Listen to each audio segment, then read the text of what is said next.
네, 할렐루야. 우리 사랑하는 성도님들, 우리는 다양한 권위 속에서 살아가고 있습니다. 정치적인 권위가 있죠.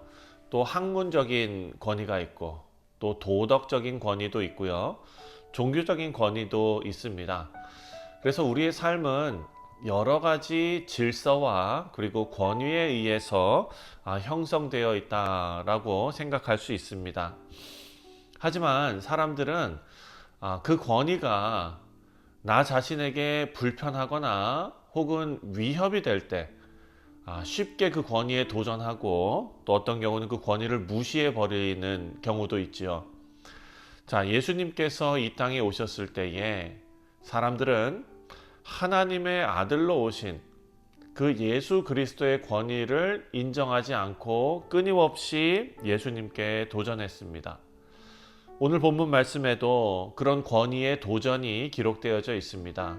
예수께서 성전에서 가르치시는 중에 대제사장들 그리고 서기관들, 장로들, 이런 종교 지도자들이죠. 이들이 나타나서 예수님의 권위를 문제 삼는 장면이 오늘 본문의 말씀입니다. 그리고 그 이후에 포도원 농부의 비유가 나오죠. 자, 예수님의 정체성과 그리고 하나님의 구원 계획을 분명히 밝히십니다. 그래서 오늘 본문 말씀을 통해서 하나님께서 보내신 권위 있으신 하나님의 아들을 우리는 어떤 태도로 맞이하고 있는가를 우리가 생각하게 하는 그런 본문이 바로 오늘 본문 말씀입니다. 먼저 예수님의 권위를 두고 말하는 장면을 우리가 함께 살펴보도록 하겠습니다. 1절부터 8절까지인데요. 자, 예수님께서 예루살렘 성전에서 이제 백성들을 가르치시면서 복음을 전하고 계셨습니다.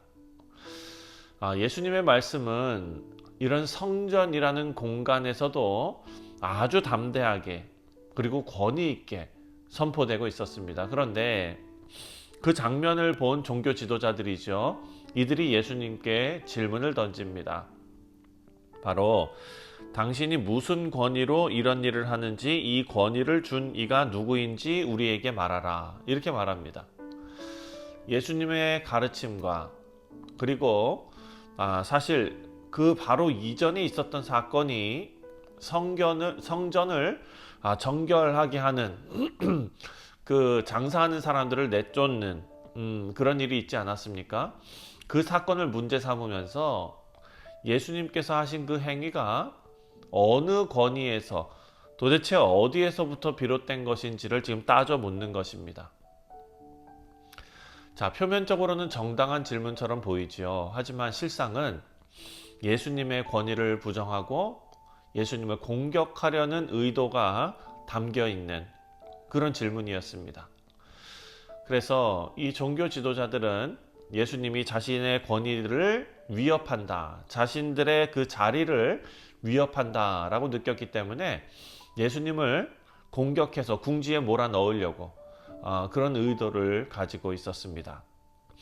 자, 예수님은 이 종교 지도자들의 질문에 오히려 곧바로 대응하지 않으시고 오히려 반문하십니다. 어떻게 반문하셨느냐? 요한의 세례가 하늘로부터냐 사람으로부터냐 이렇게 물어보십니다. 4절 말씀에 예수님은 이 질문 통해서 이 종교 지도자들의 신앙의 본질을 지금 사람들 앞에서 드러내시는 것입니다. 만약에 이들이 세례 요한의 그 베푼 세례가 하나님께로부터 왔다라고 대답하면 왜 요한이 증언한 예수님을 믿지 않았는가? 이것을 설명해야 합니다. 반대로 그 권위가 사람에게서 왔다라 그러면 요한을 선지자로 존중하던 사람들이 참 많았지요. 그 백성들의 분노가 아마 두려웠을 것입니다. 그래서 이들이 어떻게 대답합니까? 모르겠다라고 대답하고 있습니다. 자, 이것은 이들이 진짜 몰라서 그렇게 대답한 걸까요? 아니죠. 진리를 받아들이고자 하는 그런 의지가 없었다라는 것을 지금 사람들 앞에서 다 드러낸 것입니다.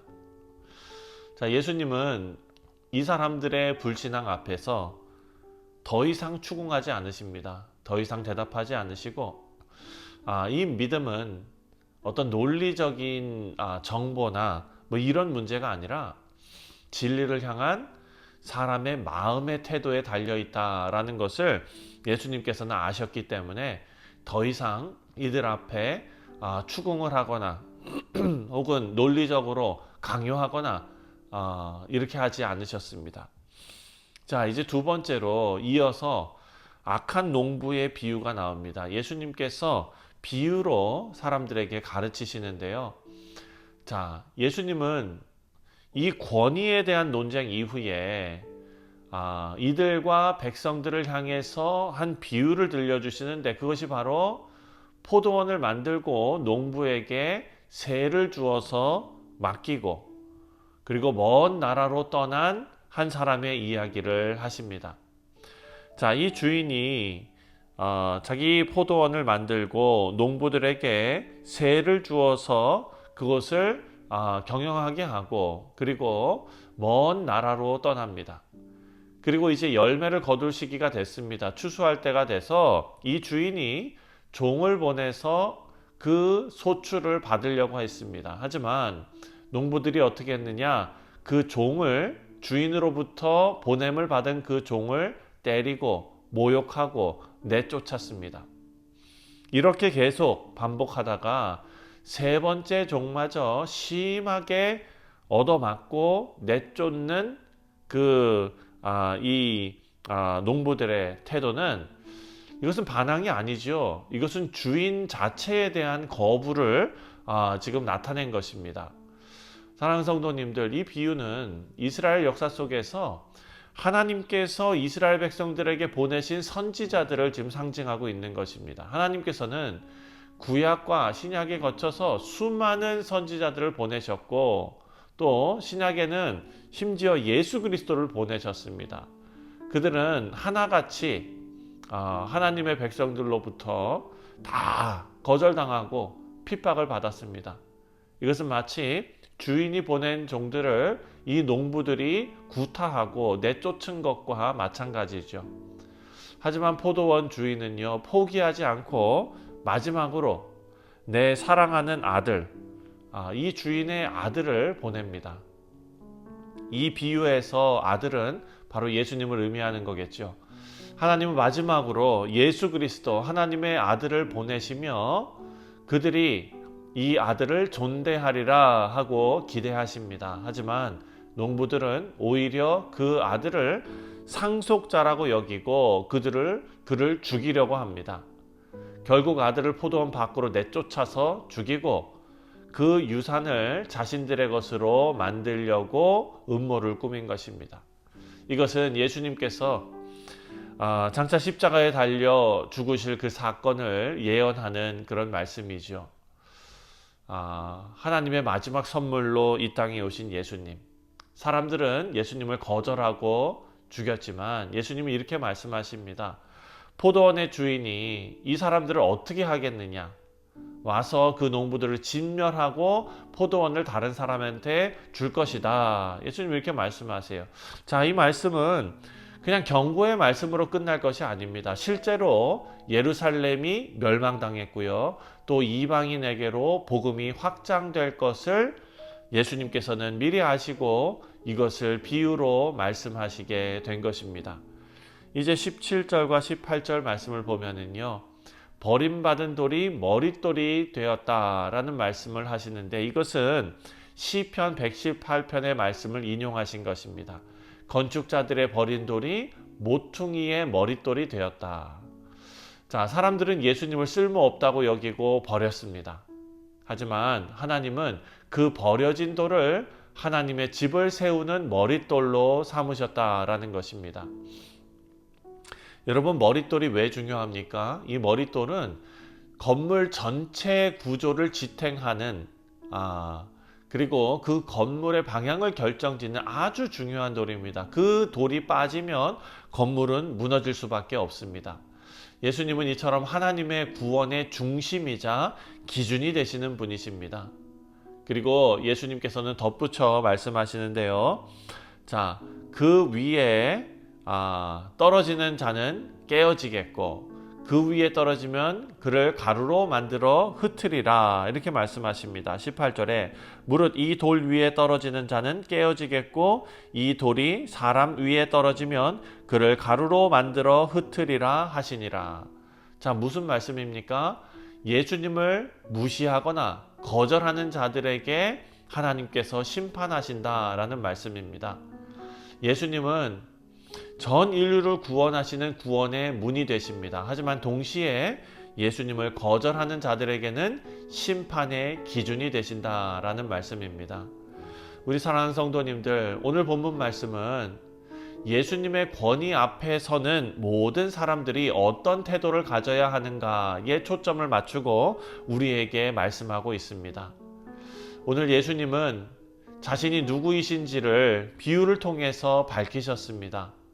예수님은 단순한 선지자가 아니라 하나님께서 보내신 하나밖에 없는 아들이시고 또 건축자들이 버린 돌처럼 여겼지만 하나님께서 택하신 구원의 머릿돌이시다라는 것을 말씀을 통해 증거하고 있습니다. 그렇다면 우리는 이 예수님을 어떻게 대하고 있는가? 정말 진리의 말씀 앞에 우리가 솔직하게 서 있는가? 우리 자신을 다시 한번 돌아보게 하시는 그런 말씀입니다. 하나님께서는 지금도 우리에게 말씀하시는데 하나님의 아들을 우리가 어떻게 대하고 있는지 그 태도가 바로 우리의 구원과 또 심판을 좌우하는 것입니다. 자, 예수님을 우리의 구주와 주님으로 온전히 받아들이시고 또 예수님 말씀 앞에 겸손히 순종하며 살아가는 우리 모두가 되기를 바랍니다. 그것이 바로 머릿돌 위에 세워진 인생일 것입니다. 우리 사랑하는 성도님들, 오늘 하루를 시작하시면서 예수님 위에 모든 삶을 세우는 우리 복된 인생들 다 되시기를 주님의 이름으로 축원드립니다. 기도하겠습니다.